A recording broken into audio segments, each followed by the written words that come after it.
Ma ne faccio di 30?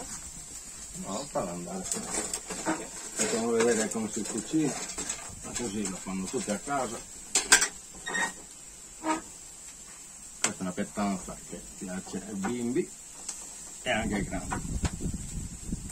Facciamo 40 secondi? Allora tutto completo. Ok.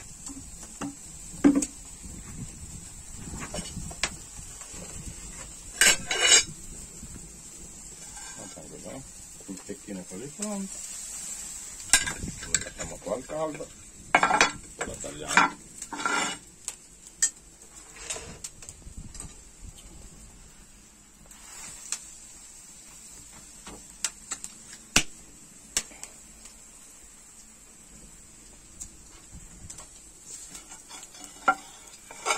Ok. La bassedia.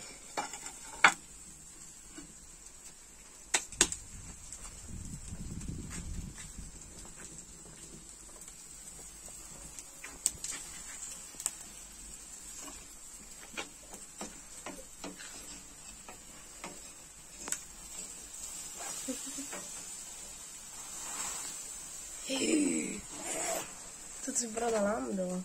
È normale che ne scenda formaggio, tutto. È normale, il formaggio si scioglie e può scendere, però Non gli fa niente. è ottimo, guarda.